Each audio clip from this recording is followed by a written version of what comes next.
ಎಲ್ರಿಗೂ ನಮಸ್ಕಾರ. ಪ್ರೇಮನು TV Kannada YouTube ಚಾನಲ್ಗೆ ನಿಮ್ಮೆಲ್ಲರಿಗೂ ಕೂಡ ಸ್ವಾಗತ. ಸ್ನೇಹಿತರೆ, ಇವತ್ತಿನ ವಿಡಿಯೋದಲ್ಲಿ ಕಂಪ್ಯೂಟರ್ ಜ್ಞಾನಕ್ಕೆ ಸಂಬಂಧಪಟ್ಟ ಹಾಗೆ ಒಂದಷ್ಟು ಪ್ರಮುಖ ಪ್ರಶ್ನೋತ್ತರಗಳನ್ನ ತೊಗೊಂಡು ಬಂದಿದ್ದೀನಿ. ಡೆಫಿನೆಟ್ಲಿ ನಿಮಗೆ ಮುಂದೆ ಬರ್ತಕ್ಕಂತಹ ಶಿಕ್ಷಕರ ನೇಮಕಾತಿಗಾಗಿರ್ಬೋದು, ಹಾಗೆಯೇ ವಿಲೇಜ್ ಅಕೌಂಟೆಂಟ್ ಎಕ್ಸಾಮ್ಸ್ಗಾಗಿರ್ಬೋದು, ಲ್ಯಾಂಡ್ ಸರ್ವೇರ್ಗಾಗಿರ್ಬೋದು ತುಂಬಾ ಇಂಪಾರ್ಟೆಂಟ್ ಆಗಿರುತ್ತೆ. ಸೊ ಯಾರೆಲ್ಲ ವಿಡಿಯೋನ ನೋಡ್ತಾ ಇದ್ದೀರಾ ಎಲ್ಲೂ ಕೂಡ ಸ್ಕಿಪ್ ಮಾಡಿದೆ ಪೂರ್ತಿ ವಿಡಿಯೋನ ನೋಡಿ, ಜೊತೆಗೆ ಸಬ್ಸ್ಕ್ರೈಬ್ ಮಾಡ್ಕೊಂಡು ನೋಡೋದನ್ನ ದಯವಿಟ್ಟು ಮರಿಬೇಡಿ ಅಂತ ಹೇಳ್ತಾ, ಜಾಸ್ತಿ ತಡ ಮಾಡೋದು ಬೇಡ, ಬನ್ನಿ ಆದಷ್ಟು ಬೇಗ ಇವತ್ತಿನ ವಿಡಿಯೋನ ಶುರು ಮಾಡ್ತಾ ಹೋಗೋಣ. ಸೊ ಸ್ನೇಹಿತರೆ, ಮೊದಲನೇ ಪ್ರಶ್ನೆ ನಿಮ್ಮ ಸ್ಕ್ರೀನ್ ಮೇಲೆ ಈ ರೀತಿ ಕಾಣಿಸ್ತಾ ಇದೆ. ಗಣಕದಲ್ಲಿ ಕಾರ್ಯಸೂಚನೆಗಳು ವಾಸ್ತವವಾಗಿ ಎಲ್ಲಿ ನಿರ್ವಹಿಸಲ್ಪಡುತ್ತವೆ ಅಂತ ಕೇಳಿದ್ದಾರೆ. ಸೊ ಈ ಕ್ವೆಶ್ಚನ್ ಬಂದ್ಬಿಟ್ಟು ಹಾಸ್ಟೆಲ್ ವಾರ್ಡನ್ ಎಕ್ಸಾಮಲ್ಲಿ ಕೇಳಿದರು, 2009 ಹಾಸ್ಟೆಲ್ ವಾರ್ಡನ್ ಎಕ್ಸಾಮಲ್ಲಿ. ಸೊ ಇದಕ್ಕೆ ಸರಿಯಾಗಿರ್ತಕ್ಕಂತಹ ಆನ್ಸರ್ ಏನಪ್ಪ ಅಂತ ಹೇಳಿದ್ರೆ, ಗಣಕದಲ್ಲಿ ಕಾರ್ಯಸೂಚನೆಗಳು ವಾಸ್ತವವಾಗಿ ಎಲ್ಲಿ ನಿರ್ವಹಿಸಲ್ಪಡುತ್ತೆ ಅಂತ ಕೇಳಿದ್ದಾರೆ.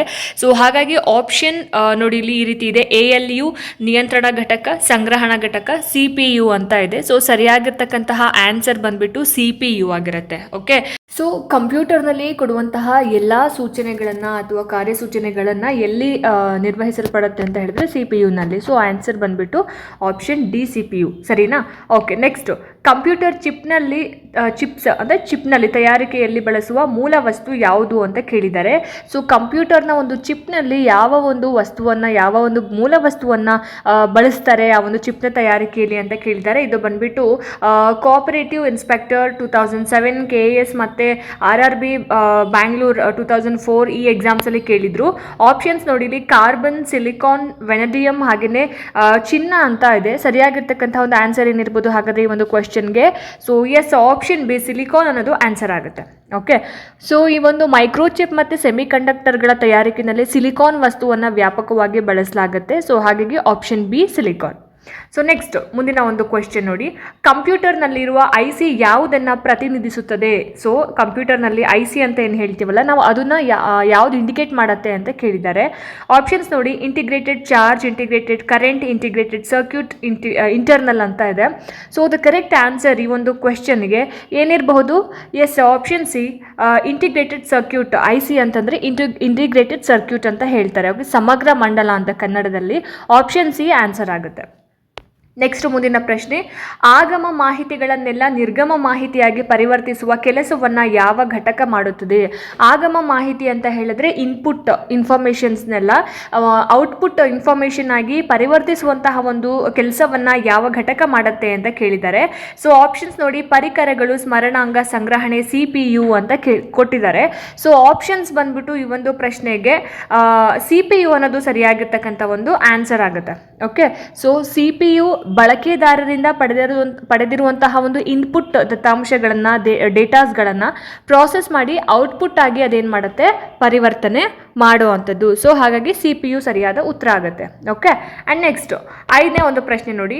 ಇವುಗಳಲ್ಲಿ ಯಾವುದು IO ಸಾಧನದ ಮೇಲೆ ಪ್ರತಿನಿಧಿತವಾಗುವುದಿಲ್ಲ ಅಂತ ಕೇಳಿದ್ದಾರೆ. ಓಕೆ, ಅಂದರೆ IO ಅಂತ ಹೇಳಿದ್ರೆ ಇನ್ಪುಟ್ ಔಟ್ಪುಟ್ ಸಾಧನ ಅಂತ. ಓಕೆ, ಸೊ ಆನ್ಸರ್ ನೋಡಿಲಿ ಆಪ್ಷನ್ಸ್ ನೋಡೋಣ. ಫಸ್ಟು, ಬೀಪ್ ಮಾಡುವ ಸ್ಪೀಕರ್, ಜಾಯ್ಸ್ಟಿಕ್, ಫ್ಲೋಟರ್ ಹಾಗೆಯೇ ALU ಅಂತ ಇದೆ. ಅಂದರೆ ALU ಅಂತ ಹೇಳಿದ್ರೆ ಅರ್ಥಮೆಟಿಕ್ ಲಾಜಿಕ್ ಯೂನಿಟ್ ಅಂತ. ಸೊ ಇಲ್ಲಿ ಸರಿಯಾಗಿರ್ತಕ್ಕಂತಹ ಒಂದು ಆನ್ಸರ್ ಬಂದ್ಬಿಟ್ಟು ಆಪ್ಷನ್ ಡಿ, ALU ಅನ್ನೋದು ಸರಿಯಾಗಿರುವಂತಹ ಆನ್ಸರ್ ಆಗುತ್ತೆ. ಸೊ ಇಲ್ಲಿ ಬೀಪ್ ಮಾಡುವಂತಹ ಒಂದು ಸ್ಪೀಕರ್ ಮತ್ತು ಕೀಬೋರ್ಡ್, ಜಾಯ್ಸ್ಟಿಕ್, ಫ್ಲೋಟರ್ ಇದೆಲ್ಲ ಕೂಡ ಏನಾಗುತ್ತೆ? ಇನ್ಪುಟ್ ಆ್ಯಂಡ್ ಔಟ್ಪುಟ್ ಸಾಧನಗಳಾಗಿದ್ದರೆ ALU ಅನ್ನೋದು ಒಂದು ಪ್ರೊಸೆಸಿಂಗ್ ಆಗಿರುತ್ತೆ. CPU-ನ ಒಂದು ಪ್ರೊಸೆಸಿಂಗ್ ಘಟಕ ಅಲ್ವಾ? ಸೊ ಹಾಗಾಗಿ ಇದು ಆಪ್ಷನ್ ಡಿ ಸರಿಯಾದ ಉತ್ತರ ಆಗಿರುತ್ತೆ. ಆ್ಯಂಡ್ ನೆಕ್ಸ್ಟು, ದತ್ತಾಂಶವನ್ನು ಮಾಹಿತಿಯಾಗಿ ಪರಿವರ್ತಿಸಬಲ್ಲ ಉಪಕರಣ ಯಾವುದು? ದತ್ತಾಂಶವನ್ನು, ಡೇಟಾಸ್ಗಳನ್ನು ಇನ್ಫಾರ್ಮೇಷನ್ ಆಗಿ ಕನ್ವರ್ಟ್ ಮಾಡುವಂತಹ ಒಂದು ಉಪಕರಣ ಯಾವುದು ಅಂತ ಕೇಳಿದ್ದಾರೆ. Protector, output device, program, processor ಅಂತ ಇದೆ. ಏನಿರ್ಬೋದು ಹಾಗಾದರೆ ಆನ್ಸರ್ ಇದಕ್ಕೆ? Yes, option number D, processor ಅನ್ನೋದು ಆನ್ಸರ್ ಆಗುತ್ತೆ. ಓಕೆ, ಸೊ ಪ್ರೊಸೆಸರ್ ಈ ಡೇಟಾಗಳನ್ನು ಪ್ರಾಸೆಸ್ ಮಾಡಿ ಅರ್ಥಪೂರ್ಣ ಇನ್ಫಾರ್ಮೇಷನ್ ಆಗಿ ಅದೇನು ಮಾಡುತ್ತೆ? ಬದಲಾವಣೆ ಮಾಡೋದ್ರಿಂದ ಆಪ್ಷನ್ ಡಿ ಪ್ರೊಸೆಸರ್ ಅನ್ನೋದು ಸರಿಯಾದ ಉತ್ತರ ಆಗಿರುತ್ತೆ. ಆ್ಯಂಡ್ ನೆಕ್ಸ್ಟ್, ಮುಂದಿನ ಪ್ರಶ್ನೆ, ಸೂಕ್ಷ್ಮ ಕ್ರಿಯಾತ್ಮಕ ಅಂದರೆ ಏನು ಅಂತ ಕೇಳಿದ್ದಾರೆ. ಅಂದರೆ ಸೂಕ್ಷ್ಮ ಕ್ರಿಯಾತ್ಮಕ ಅಂತ ಹೇಳಿದ್ರೆ ಮೈಕ್ರೋ ಪ್ರೊಸೆಸರ್ ಅಂದರೆ ಏನು? ಇದು 2009ರಲ್ಲಿ PDO ಎಕ್ಸಾಮ್ ಏನಾಯಿತು ಅವಾಗ ಕೇಳಿದರು. ಸೊ ಆಪ್ಷನ್ಸ್ ನೋಡಿ, ಋಣ ವಿದ್ಯುನ್ಮಾನದ ಚೂರು, ಎಲೆಕ್ಟ್ರಾನಿಕ್ ಚಿಪ್. 2ನೇದು ಗಣಿತದ ಕೋಷ್ಟಕಗಳನ್ನು ಬಿಡಿಸುವಂತಹದ್ದು. 3ನೇದು ತರ್ಕಬದ್ಧ ಕ್ರಿಯೆಯನ್ನು ಮಾಡುವಂತಹದ್ದು. 4ನೇದು ಮೇಲೆ ಹೇಳಿದ ಎಲ್ಲವೂ ಅಂತ ಇದೆ. ಹಾಗಾದರೆ ಮೈಕ್ರೋ ಪ್ರೊಸೆಸರ್ ಅಂತ ಹೇಳಿದರೆ ಏನು? ಆಪ್ಷನ್ ಡಿ ಮೇಲೆ ಹೇಳಿದ ಎಲ್ಲವೂ ಸರಿ ಅನ್ನೋದು ಆನ್ಸರ್ ಆಗುತ್ತೆ. ಸೊ ಮೈಕ್ರೋ ಪ್ರೊಸೆಸರ್ ಅನ್ನೋದು ಒಂದು ಸಣ್ಣ ಎಲೆಕ್ಟ್ರಾನಿಕ್ ಚಿಪ್ ಆಗಿರುತ್ತೆ. ಇದು ಗಣಿತದ ಲೆಕ್ಕಾಚಾರಗಳು ಮತ್ತು ತರ್ಕಬದ್ಧ ಕ್ರಿಯೆಗಳನ್ನು ನಿರ್ವಹಣೆ ಮಾಡೋದ್ರಿಂದ ಆಪ್ಷನ್ ನಂಬರ್ ಡಿ ಸರಿಯಾದ ಉತ್ತರ ಆಗಿರುತ್ತೆ. ಓಕೆ, ನೆಕ್ಸ್ಟ್ CPU ಅನ್ನು ವಿಸ್ತರಿಸಿ ಅಂತ ಕೇಳಿದ್ದಾರೆ. ಇದು ಈಸಿ ಅಲ್ವಾ? ಸೊ ಎಕ್ಸ್ಪ್ಯಾಂಡ್ ದ CPU ಅಂತ. So CD RAM on memory, option B central processing unit, option C call powers up, option D create programs user ಅಂತ ಇದೆ. ಸೊ CPU ಅಂತ ಹೇಳಿದ್ರೆ ಏನು? Option B central processing unit ಅನ್ನೋದು answer ಆಗುತ್ತೆ. Okay, next ಮುಂದಿನ ಪ್ರಶ್ನೆ. ಕಂಪ್ಯೂಟರಿನ ಯಾವ ಘಟಕವು ಪ್ರೋಗ್ರಾಮ್ಗಳು ಕಾರ್ಯಗತಗೊಳ್ಳುವುದನ್ನು ನಿಯಂತ್ರಿಸುವುದು ಮಾತ್ರವಲ್ಲದೆ ಲೆಕ್ಕಾಚಾರಗಳನ್ನು ಮಾಡುತ್ತೆ ಅಂತ ಕೇಳಿದ್ದಾರೆ. ಸೊ ಕೋಆಪರೇಟಿವ್ ಇನ್ಸ್ಪೆಕ್ಟರ್ 2007 ಆದಂತಹ ಒಂದು ಎಕ್ಸಾಮಲ್ಲಿ ಕೇಳಿದರು ಈ ರೀತಿ ಕ್ವೆಶ್ಚನ್ನು. ಸೊ ಪ್ರಶ್ನೆ ನೋಡಿ, ಕಂಪ್ಯೂಟರಿನ ಯಾವ ಘಟಕ ಪ್ರೋಗ್ರಾಮ್ಗಳು ಕಾರ್ಯಗತಗೊಳ್ಳುವುದನ್ನು ನಿಯಂತ್ರಿಸುತ್ತೆ ಅಂತ ಕೇಳಿದ್ದಾರೆ. ಓಕೆ, ನಿಯಂತ್ರಿಸೋದು ಮಾತ್ರ ಅಲ್ಲದೆ ಲೆಕ್ಕಾಚಾರಗಳನ್ನು ಮಾಡುತ್ತೆ ಯಾವುದು ಅಂತ. ಸೊ ಇಲ್ಲಿ ಲೆಕ್ಕಾಚಾರ ಅಂತಂದಿದ ತಕ್ಷಣ ನಮಗೆ ಬಂದ್ಬಿಡ್ಬೇಕು ಮೈಂಡಿಗೆ ಯಾವುದು? ಎಸ್, ಇವಾಗ ನೋಡಿ ಆಪ್ಷನ್ಸಲ್ಲಿದೆ ALU ಇನ್ಪುಟ್ ಮೆಮೊರಿ CPU ಅಂತ ಇದೆ. ಸೊ ಸರಿಯಾಗಿರ್ತಕ್ಕಂತಹ ಉತ್ತರ ಏನು ಹಾಗಾದರೆ? ಎಸ್, ಆಪ್ಷನ್ ಎ ALU ಅನ್ನೋದು ಆನ್ಸರ್ ಆಗುತ್ತೆ. ALU ಅಂದರೆ ಅರ್ಥಮೆಟಿಕ್ ಲಾಜಿಕ್ ಯೂನಿಟ್ ಅಂತ. ಓಕೆ, ಸೊ ಲೆಕ್ಕಾಚಾರ ಮತ್ತು ಪ್ರಕ್ರಿಯೆಗಳ ನಿಯಂತ್ರಣವನ್ನು CPU-ನ ಒಳಗಿನ ALU ಮತ್ತು CU ಘಟಕಗಳು ಸೇರಿ ಮಾಡುತ್ತೆ. CU ಅಂತಂದರೆ ಕಂಟ್ರೋಲ್ ಯೂನಿಟ್. ಬಟ್ ಇಲ್ಲಿ ಲೆಕ್ಕಾಚಾರವನ್ನು ಯಾವ್ದು ಮಾಡುತ್ತೆ ಅಂತ ಕೇಳಿರೋದ್ರಿಂದ ಇಲ್ಲಿ ಆಪ್ಷನಲ್ಲಿ ALU ಇರೋದ್ರಿಂದ ಆಪ್ಷನ್ ಎ ALU ಅಂತ ಸೆಲೆಕ್ಟ್ ಮಾಡಬೇಕು. ಆಯಿತಾ? ನೆಕ್ಸ್ಟು, ಒಂದು ಕಂಪ್ಯೂಟರ್ನ ಕಾರ್ಯನಿರ್ವಹಣೆ ಈ ಮುಂದಿನ ಯಾವುದರ ಅವಶ್ಯಕತೆಗೆ ಕನಿಷ್ಠವಾಗಿದೆ ಅಂತ ಕೇಳಿದ್ದಾರೆ. ಒಂದು ಕಂಪ್ಯೂಟರ್ ಕಾರ್ಯನಿರ್ವಹಣೆ ಮಾಡಬೇಕಂತ ಹೇಳಿದ್ರೆ, ಕೆಲಸ ಮಾಡಬೇಕಂದ್ರೆ ಈ ಆಪ್ಷನ್ಸ್ಗಳಲ್ಲಿ ಯಾವುದರ ಅವಶ್ಯಕತೆ ಕನಿಷ್ಠವಾಗಿದೆ ಅಂದರೆ ಸ್ವಲ್ಪ ಕಡಿಮೆ ಬೇಕಾಗಿರುತ್ತೆ ಅಂತ ಕೇಳಿದ್ದಾರೆ. Okay, so monitor, keyboard, central processor unit, CD drive ಅಂತ ಇದೆ. ಸೊ ಸರಿಯಾಗಿರ್ತಕ್ಕಂಥ ಆನ್ಸರ್ ಏನಿರ್ಬೋದು ಹಾಗಾದರೆ? ಇಲ್ಲಿ ಕನಿಷ್ಠವಾಗಿದೆ ಅಂತ ಕೇಳಿರೋದ್ರಿಂದ ಆಪ್ಷನ್ ಡಿ CD ಡ್ರೈವ್ ಅನ್ನೋದು ಸರಿಯಾದ ಉತ್ತರ ಆಗಿರುತ್ತೆ. ಓಕೆ, ಸೊ ಮಾನಿಟರು, ಕೀಬೋರ್ಡ್ ಮತ್ತು CPU ಕಂಪ್ಯೂಟರ್ ಕೆಲಸ ಮಾಡೋದಕ್ಕೆ ಬಹಳಾನೇ ಇಂಪಾರ್ಟೆಂಟ್ ಮೂಲಭೂತ ಸಾಧನಗಳು ಇದು ಮೂರು ಕೂಡ. ಓಕೆ, ಯಾವುದು? Monitor, keyboard, central processor. So ಆದರೆ CD ಡ್ರೈವ್ ಇಲ್ಲದೇನೂ ಕೂಡ ಕಂಪ್ಯೂಟರ್ ಕೆಲಸ ಮಾಡುತ್ತೆ. ಹಾಗಾಗಿ ಆಪ್ಷನ್ ಡಿ ಸರಿಯಾದ ಉತ್ತರ ಆಗುತ್ತೆ. ಸರಿನಾ? ನೆಕ್ಸ್ಟು, ಯಾವುದನ್ನು ಕಂಪ್ಯೂಟರಿನ ಮೆದುಳು ಅಂತ ಹೇಳಿ ಕರೀತಾರೆ ಅಂತ ಕೇಳಿದ್ದಾರೆ. ಸೊ ಬ್ರೈನ್ ಆಫ್ ಕಂಪ್ಯೂಟರ್ ಯಾವುದು ಅಂತ. So heart of the computer, brain of the computer ಎಲ್ಲವೂ ಕೂಡ ಯಾವುದಾಗಿರುತ್ತೆ? ಎಸ್, ಆಪ್ಷನ್ ಬಿ CPU ಆಗಿರುತ್ತೆ. ಓಕೆ, ಸೆಂಟ್ರಲ್ ಪ್ರೊಸೆಸಿಂಗ್ ಯೂನಿಟ್ ಅಂತ. ಕಂಪ್ಯೂಟರಿನ ಎಲ್ಲ ಪ್ರಕ್ರಿಯೆಗಳನ್ನು ನಿಯಂತ್ರಿಸುವ ಮತ್ತು ನಿರ್ವಹಿಸುವಂತಹ ಮುಖ್ಯ ಭಾಗವಾಗಿದ್ದರಿಂದ CPU-ವನ್ನು ನಾವು ಏನಂತ ಹೇಳಿ ಕರಿತೀವಿ? ಕಂಪ್ಯೂಟರ್ನ ಮೆದುಳು ಅಂತ ಹೇಳಿ ಕರಿತೀವಿ. ನೆಕ್ಸ್ಟ್ ಮುಂದಿನ ಪ್ರಶ್ನೆ ನೋಡಿ. ಇಲ್ಲಿ ಕಚ್ಚಾ ದತ್ತಾಂಶವನ್ನು ಮಾಹಿತಿಯಾಗಿ ಪರಿವರ್ತಿಸುವ ವಿದ್ಯುನ್ಮಾನ ಉಪಕರಣ ಯಾವುದು ಅಂತ ಕೇಳಿದ್ದಾರೆ. ಅಂದರೆ ಡೇಟಾವನ್ನು ಇನ್ಫಾರ್ಮೇಷನ್ ಆಗಿ ಪರಿವರ್ತಿಸುವಂತಹ ಒಂದು ವಿದ್ಯುನ್ಮಾನ ಉಪಕರಣ. ಸೊ ಸರಿಯಾಗಿರ್ತಕ್ಕಂತಹ ಉತ್ತರವನ್ನು ನೋಡೋಕ್ಕಿಂತ ಮುಂಚೆ ಆಪ್ಷನ್ಸ್ನ ನೋಡೋಣ. ಸಂಸ್ಕಾರಕ ಗಣಕಯಂತ್ರ, ಕೇಸ್ ಕಂಟ್ರೋಲ್ ಯೂನಿಟ್ ಅಂತ ಇದೆ. ಸೊ ಸರಿಯಾಗಿರ್ತಕ್ಕಂತಹ ಒಂದು ಆನ್ಸರ್ ಏನಿರ್ಬೋದು ಹಾಗಾದರೆ ಈ ಒಂದು ಪ್ರಶ್ನೆಗೆ? ಆಪ್ಷನ್ ನಂಬರ್ 1 ಸಂಸ್ಕಾರಕ ಅಥವಾ ಪ್ರೊಸೆಸರ್ ಅನ್ನೋದು ಸರಿಯಾಗಿರ್ತಕ್ಕಂಥ ಒಂದು ಆನ್ಸರ್ ಆಗುತ್ತೆ. ಓಕೆ, ಅಂದರೆ ಕಚ್ಚಾ ದತ್ತಾಂಶವನ್ನು ಪಡ್ಕೊಂಡು ಅದನ್ನು ಮಾಹಿತಿಯನ್ನಾಗಿ ಪರಿವರ್ತಿಸ್ತಕ್ಕಂತಹ ಒಂದು ವಿದ್ಯುನ್ಮಾನ ಯಾವುದು? ಸಂಸ್ಕಾರಕ ಅಥವಾ ಪ್ರೊಸೆಸರ್. ಓಕೆ, ನೆಕ್ಸ್ಟ್ ಮುಂದಿನ ಒಂದು ಪ್ರಶ್ನೆ. ಗಣಕಯಂತ್ರದ ಯಾವ ಭಾಗವು ಗಣಿತದ ಕ್ರಿಯೆಗಳನ್ನು ನಿರ್ವಹಿಸುತ್ತದೆ? ಸೊ ಮ್ಯಾಥಮೆಟಿಕ್ಸು, ಗಣಿತ, ಲೆಕ್ಕಾಚಾರ ಅಂತ ಬಂದಿದ ತಕ್ಷಣ ನಾವು ಯಾವುದನ್ನು ಮೈಂಡಲ್ಲಿ ತರಬೇಕು? ALU arithmetic logic unit. So ಇಲ್ಲಿ ಕೊಟ್ಟಿದ್ದಾರೆ ಆಪ್ಷನ್ಸಲ್ಲಿ. ಎಸ್, ALU ಅಂತ ಕೊಟ್ಟಿದ್ದಾರೆ, DIMM ಅಂತ ಕೊಟ್ಟಿದ್ದಾರೆ, ಬಸ್ ಅಂತ ಕೊಟ್ಟಿದ್ದಾರೆ, ರಿಜಿಸ್ಟರ್ ಅಂತ ಕೊಟ್ಟಿದ್ದಾರೆ. ಸೊ ALU ಅನ್ನೋದನ್ನು ನಾವು ಆನ್ಸರ್ ಅಂತ ಟಿಕ್ ಮಾಡಬೇಕಾಗುತ್ತೆ. Okay, so arithmetic logic unit ಇದು ಕಂಪ್ಯೂಟರ್ನಲ್ಲಿ ಗಣಿತದ ಲೆಕ್ಕಾಚಾರಗಳು ಲೈಕ್ ಕೂಡೋದು, ಕಳೆಯುವುದು, ಸೊ ಈ ಮತ್ತು ತಾರ್ಕಿಕ ಹೋಲಿಕೆಗಳನ್ನು ಇದೇನು ಮಾಡುತ್ತೆ? ಮ್ಯಾನೇಜ್ ಮಾಡೋದ್ರಿಂದ ಆಪ್ಷನ್ ನಂಬರ್ ALU ಅನ್ನೋದು ಸರಿಯಾದ ಉತ್ತರ ಆಗುತ್ತೆ. ಓಕೆ, ನೆಕ್ಸ್ಟ್ CPU-ನಲ್ಲಿ ಇರುವ ಯಾವ ಅಂಗವು ಗಣಕಯಂತ್ರದ ವಿವಿಧ ಭಾಗಗಳನ್ನು ಕಂಟ್ರೋಲ್ ಮಾಡುತ್ತೆ?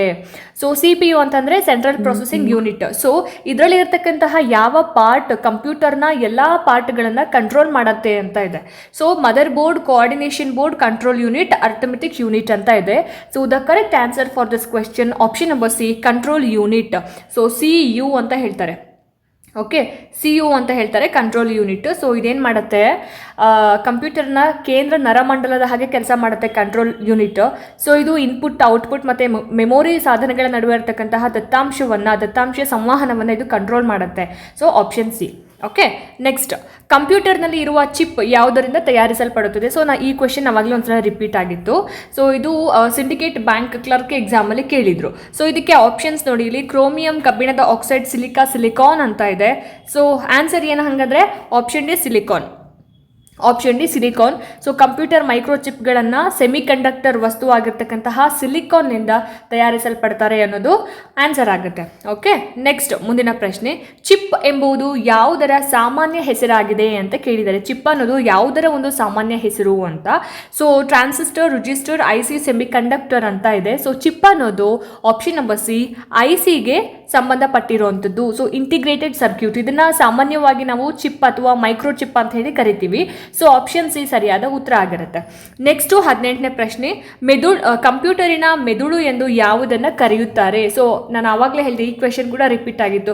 ಕಂಪ್ಯೂಟರಿನ ಮೆದುಳು, ಕಂಪ್ಯೂಟರಿನ ಹೃದಯ ಭಾಗ ಅಂತ ಯಾವುದನ್ನು ಕರೀತಾರೆ ಅಂತ. ಸೊ ನೋಡಿ, ಇಲ್ಲಿ mother board, memory, RAM, CPU ಅಂತ ಇದೆ. ಸೊ CPU ಏನಂತ ಹೇಳಿ ಕರೀತಾರೆ? ಕಂಪ್ಯೂಟರಿನ ಮೆದುಳು ಅಂತ ಹೇಳಿ ಕರೀತಾರೆ. ಓಕೆ, ಸೊ ಕಂಪ್ಯೂಟರ್ನ ಎಲ್ಲ ಪ್ರಕ್ರಿಯೆಗಳನ್ನು ಮತ್ತು ಸೂಚನೆಗಳನ್ನು ಇದು ನಿರ್ವಹಿಸೋದ್ರಿಂದ ಇದನ್ನು ಕಂಪ್ಯೂಟರಿನ ಮೆದುಳು ಅಂತ ಹೇಳಿ ಕರೆಯುವಂಥದ್ದು. ಓಕೆ, ನೆಕ್ಸ್ಟ್, ಗಣಕಯಂತ್ರಗಳು ದತ್ತಾಂಶವನ್ನು ಮಾಹಿತಿಯಾಗಿ ಪರಿವರ್ತಿಸುವುದಕ್ಕೆ ಏನೆಂದು ಕರೆಯುತ್ತಾರೆ ಅಂತ ಕೇಳಿದ್ದಾರೆ. ಅಂದರೆ ಕಂಪ್ಯೂಟರ್ಗಳು ದತ್ತಾಂಶವನ್ನು, ಡೇಟಾಗಳನ್ನು ಇನ್ಫಾರ್ಮೇಷನ್ ಆಗಿ ಕನ್ವರ್ಟ್ ಮಾಡೋದಕ್ಕೆ ಏನಂತ ಹೇಳಿ ಕರೀತಾರೆ ಅಂತ. ಪ್ರೋಗ್ರಾಮಿಂಗ್, ಸಂಸ್ಕರಣೆ, ಸಂಗ್ರಹಣೆ, ನಿರ್ವಹಣೆ ಅಂತ ಇದೆ. ಸೊ ಸರಿಯಾಗಿರ್ತಕ್ಕಂಥ ಉತ್ತರ ಏನು ಹಾಗಾದರೆ? ಆಪ್ಷನ್ ನಂಬರ್ ಬಿ ಸಂಸ್ಕರಣೆ ಅಥವಾ ಪ್ರಾಸೆಸಿಂಗ್ ಅನ್ನೋದು ಆನ್ಸರ್ ಆಗುತ್ತೆ. ರಾ ಡೇಟಾವನ್ನು ಅರ್ಥಪೂರ್ಣ ಇನ್ಫಾರ್ಮೇಷನ್ ಆಗಿ ಬದಲಾಯಿಸುವಂತಹ ಒಂದು ಪ್ರಕ್ರಿಯೆಯನ್ನು ನಾವು ಪ್ರೊಸೆಸಿಂಗ್ ಅಥವಾ ಸಂಸ್ಕರಣೆ ಅಂತ ಹೇಳಿ ಕರೆಯುವಂಥದ್ದು. ನೆಕ್ಸ್ಟ್, ಮೆಮೊರಿ ಯೂನಿಟ್ ಈ ಕೆಳಗಿನವುದರ ಭಾಗವಾಗಿದೆ. ಮೆಮೊರಿ ಯೂನಿಟ್ ಯಾವುದರ ಒಂದು ಭಾಗ ಅಂತ ಕೇಳಿದ್ದಾರೆ. ಓಕೆ, ಸೊ ಆಪ್ಷನ್ಸ್ ನೋಡಿ, CPU, ALU, COU ಯಾವುದು ಅಲ್ಲ ಅಂತ ಇದೆ. ಸೊ ಸರಿಯಾಗಿರ್ತಕ್ಕಂತಹ ಉತ್ತರ ಏನಿರ್ಬೋದು ಹಾಗಾದರೆ ಈ ಪ್ರಶ್ನೆಗೆ? ಆಪ್ಷನ್ ನಂಬರ್ ಎ CPU ಅನ್ನೋದು ಆನ್ಸರ್ ಆಗುತ್ತೆ. So CPU central processing unit ಏನಿದೆ ಅಲ್ಲ, 3 ಭಾಗಗಳನ್ನು ಒಳಗೊಂಡಿರುತ್ತೆ. ಯಾವ್ಯಾವುದು ಅಂತ ಅಂದರೆ ALU ಅರ್ಥಮೆಟಿಕ್ ಲಾಜಿಕ್ ಯೂನಿಟ್ಟು, ಆಮೇಲೆ CU ಕಂಟ್ರೋಲ್ ಯೂನಿಟ್ಟು, ಮತ್ತು MU ಅಂದರೆ ಮೆಮೊರಿ ಯೂನಿಟ್ ಅಥವಾ ರಿಜಿಸ್ಟರ್ ಯೂನಿಟ್ ಅಂತಲೂ ಕೂಡ ಹೇಳ್ತಾರೆ. ಮೆಮೊರಿ ಯೂನಿಟ್, ಈ 3 ಏನು ಭಾಗಗಳನ್ನು CPU ಒಳಗೊಂಡಿರುವಂಥದ್ದು. ಓಕೆ, ನೆಕ್ಸ್ಟ್ ಮುಂದಿನ ಪ್ರಶ್ನೆ, ಕಂಪ್ಯೂಟರ್ ಸಾಮಾನ್ಯವಾಗಿ ಡ್ಯಾಶನ್ನು ಸಂಸ್ಕರಿಸುವುದು ಅಂತ ಕೇಳಿದ್ದಾರೆ. ಯಾವುದನ್ನ ಸಂಸ್ಕರಿಸುತ್ತೆ ಅಂತ. ಸೊ ಮಾಹಿತಿ, ಪ್ರೋಗ್ರಾಮ್, ದತ್ತಾಂಶ ಎಲ್ಲವೂ ಅನ್ನೋದು ಆಪ್ಷನ್ಸು. ಸರಿಯಾಗಿರ್ತಕ್ಕಂತಹ ಉತ್ತರ ಆಪ್ಷನ್ ಯಾವುದಿರ್ಬೋದು? ಎಸ್, ದತ್ತಾಂಶಗಳು. ಆಪ್ಷನ್ ಸಿ ದತ್ತಾಂಶಗಳು ಅನ್ನೋದು ಆನ್ಸರ್ ಆಗುತ್ತೆ. ಸೊ ಕಂಪ್ಯೂಟರ್ನ ಬಳಕೆದಾರರಿಂದ ದತ್ತಾಂಶಗಳನ್ನು ಇನ್ಪುಟ್ ಆಗಿ ಪಡೆದು ಅದು ಏನು ಮಾಡುತ್ತೆ? ಸಂಸ್ಕರಿಸುತ್ತೆ. So option C. Okay, next ಮುಂದಿನ ಪ್ರಶ್ನೆ, ಒಂದೇ CPUನಿಂದ 2 ಅಥವಾ ಅದಕ್ಕಿಂತ ಹೆಚ್ಚಿನ ಪ್ರೋಗ್ರಾಮ್ಗಳನ್ನು ನಿರ್ವಹಿಸೋದನ್ನು ಏನಂತ ಹೇಳಿ ಕರೀತಾರೆ ಅಂತ ಕೇಳಿದ್ದಾರೆ. Multi processing, time sharing, multi programming, multi tasking ಅಂತ ಇದೆ. ಕ್ವೆಶನ್ ನೋಡಿ, ಒಂದೇ CPUನಿಂದ 2 ಅಥವಾ ಅದಕ್ಕಿಂತ ಹೆಚ್ಚಿನ ಪ್ರೋಗ್ರಾಮ್ಗಳನ್ನು ನಿರ್ವಹಿಸೋದನ್ನು ಏನಂತ ಹೇಳಿ ಕರೀತಾರೆ ಅಂತ. So option number C multi programming ಅಂತಾರೆ. ಆಯಿತಾ? CPUನ ಕಾರ್ಯಕ್ಷಮತೆಯನ್ನು ಹೆಚ್ಚಿಸೋದಕ್ಕೆ ಮೆಮೊರಿನಲ್ಲಿ ಒಂದಕ್ಕಿಂತ ಹೆಚ್ಚು ಪ್ರೋಗ್ರಾಮ್ಗಳನ್ನು ಇಟ್ಕೊಂಡು ನಿರ್ವಹಿಸೋದನ್ನು ಮಲ್ಟಿ ಪ್ರೋಗ್ರಾಮಿಂಗ್ ಅಂತ ಹೇಳಿ ಕರೆಯುವಂಥದ್ದು. ನೆಕ್ಸ್ಟ್ ಮುಂದಿನ ಒಂದು ಪ್ರಶ್ನೆ, ಈ ಕೆಳಗಿನ ಯಾವುದು ಕಂಪ್ಯೂಟರಿನ 4 ಪ್ರಮುಖ ದತ್ತಾಂಶ ಪ್ರಕ್ರಮದ ಕಾರ್ಯಗಳಲ್ಲಿ ಪರಿಗಣಿಸುವಂತಹ ಕಾರ್ಯ ಅಲ್ಲ ಅಂತ ಕೇಳಿದ್ದಾರೆ. ಸೊ ಆಪ್ಷನ್ಸ್ ನೋಡಿ, ಈ ರೀತಿ ಕೊಟ್ಟಿದ್ದಾರೆ. ಸೊ ಸರಿಯಾಗಿರ್ತಕ್ಕಂತಹ ಉತ್ತರ ಏನು? ಆಪ್ಷನ್ಸ್ನ ಓದಿದ್ರಿ ಅಲ್ವಾ? ಎಸ್, ಆಪ್ಷನ್ ಎ ದತ್ತಾಂಶವನ್ನು ಒಟ್ಟುಗೂಡಿಸುವುದು ಅನ್ನೋದು ಆನ್ಸರ್ ಆಗುತ್ತೆ. ಸೊ ಇನ್ಪುಟ್ ಪಡೆಯುವುದು, ಸಂಸ್ಕರಿಸೋದು, ಕಲೆಕ್ಟ್ ಮಾಡೋದು, ವಿಷಯನ ವಿಶ್ಲೇಷಿಸುವುದು ಕಂಪ್ಯೂಟರ್ನ ಮೂಲ ಕಾರ್ಯ ಆಗಿರುತ್ತೆ. ಇದು ಬರೀ ಗ್ಯಾದರಿಂಗ್ ಮಾಡೋದು, ಲೈಕ್ ಕೇವಲ ಒಟ್ಟುಗೂಡಿಸೋದು ಕಂಪ್ಯೂಟರ್ನ ಪ್ರಕ್ರಿಯೆ ಅಲ್ಲ. ಸೊ ಹಾಗಾಗಿ ಆಪ್ಷನ್ ಎ ಸರಿಯಾದ ಆನ್ಸರ್ ಆಗುತ್ತೆ. ನೆಕ್ಸ್ಟ್ ಮುಂದಿನ ಪ್ರಶ್ನೆ, CPU ಏನನ್ನು ಒಳಗೊಂಡಿರುತ್ತದೆ ಅಂತ ಕೇಳಿದ್ದಾರೆ. CPU ಏನನ್ನು ಒಳಗೊಂಡಿರುತ್ತೆ?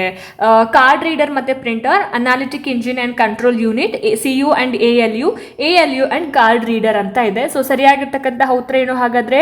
ನಾನು ಅವಾಗಲೇ ಹೇಳಿದೆ, CPUನಲ್ಲಿ 3 ಪ್ರಮುಖ ಭಾಗಗಳು ಬರುತ್ತೆ. ಅದು ಯಾವ್ಯಾವುದು ಅಂತ. ಸೊ ಅದರಲ್ಲಿ ಏನು ಕೊಟ್ಟಿದ್ದಾರೆ? CU ಅಂಡ್ ALU ಅಂತ ಕೊಟ್ಟಿದ್ದಾರೆ. ಅಂದರೆ control unit and arithmetic logic unit.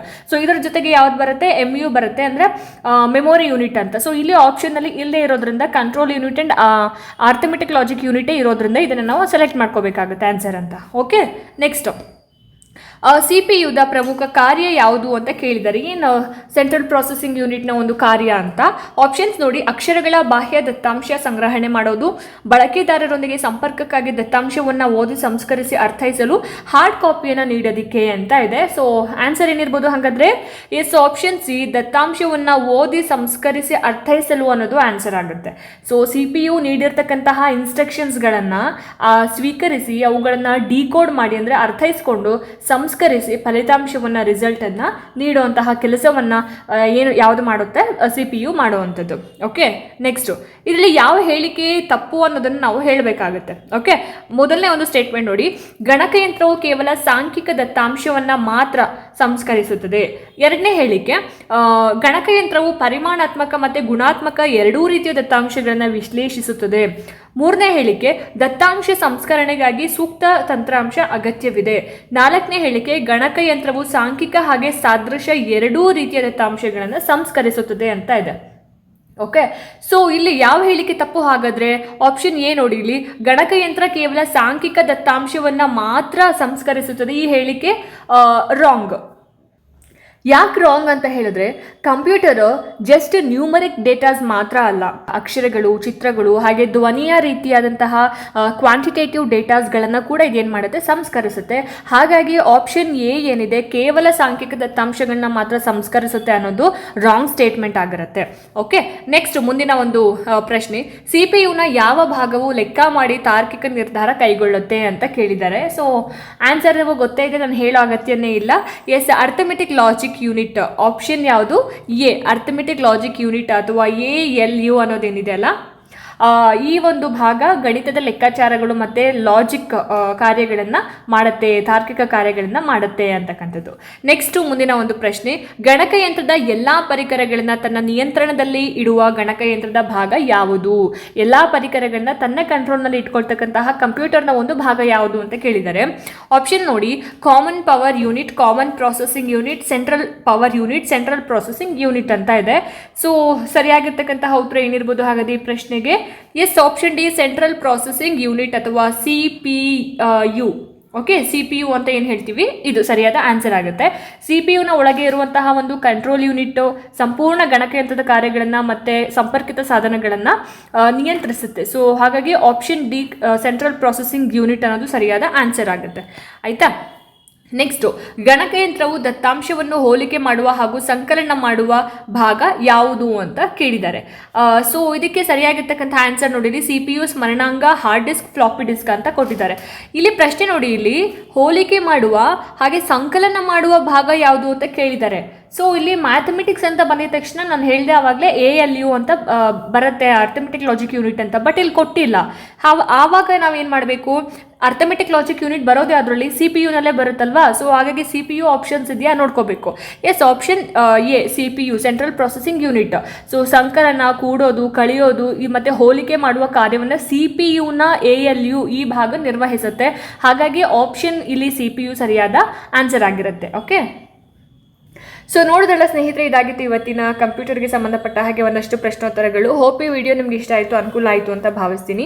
ಇಷ್ಟ ಆಯಿತು ಅಂತಂದರೆ ದಯವಿಟ್ಟು ಲೈಕ್ ಮಾಡಿ, ಶೇರ್ ಮಾಡಿ, ಹಾಗೆ ನಿಮ್ಮ ಅನಿಸಿಕೆ ಅಭಿಪ್ರಾಯಗಳೇನೇ ಇದ್ರೂ ಕೂಡ ನನಗೆ ಕಾಮೆಂಟ್ ಸೆಕ್ಷನಲ್ಲಿ ತಿಳಿಸಿ ಅಂತ ಹೇಳ್ತಾ, ಇದೇ ರೀತಿ ಹೆಚ್ಚಿನ ವೀಡಿಯೋಸ್ಗಳಿಗೋಸ್ಕರ ನಿರಂತರವಾಗಿ ನನ್ನ ಚಾನಲನ್ನು ನೋಡ್ತಾ ಇರಿ. ಮುಂದಿನ ವೀಡಿಯೋಸ್ಗಳಲ್ಲಿ ನಾನು ನಿಮಗೆ ಸಿಗ್ತೀನಿ. ಅಲ್ಲಿ ತನಕ ಎಲ್ರಿಗೂ ನಮಸ್ಕಾರ.